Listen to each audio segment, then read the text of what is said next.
सदकतुल फित्र के बारे में सवाल आया है कि क्या सदकतुल फित्र जो है नकदी यानी रुपए पैसे की शक्ल में अदा कर सकते हैं कि नहीं कर सकते। तो इसका सादा सा सिंपल जवाब है कि सदकतुल फित्र जो है, जिसको हम फितरा बोलते हैं, जो ईद की नमाज अदा करने से पहले अदा किया जाता है, इस चीज को हम रुपए पैसे की शक्ल में अदा कर नहीं सकते हैं, ये जायज नहीं है। क्योंकि नबी करीम सल्लल्लाहु अलैहि वसल्लम के जमाने में सदकतुल फित्र के बारे में जो अहदीस आई है, उसमें आप सल्लल्लाहु अलैहि वसल्लम ने फरमाया कि सदकतुल फित्र जो है हर मुसलमान, मर्द, औरत, आजाद, गुलाम, छोटा बड़ा, सबके ऊपर ये चीज वाजिब है।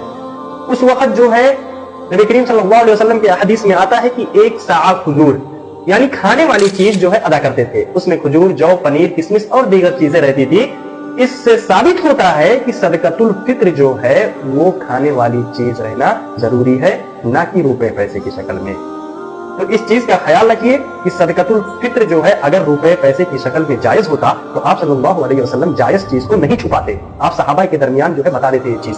और फरमाया गया कि आप जो है खाने वाली चीज फित्रे के तौर पर सदकतुल फित्र के नाम पर मिस्कीन, फकीर, मुहताज को ईद की नमाज पढ़ने से पहले यानी ईद की नमाज अदा करने से पहले वो चीज आप निकाल कर दे दे, ये बेहतर है। और आप सल्लल्लाहु अलैहि वसल्लम की शरई दलील भी यही कहती है।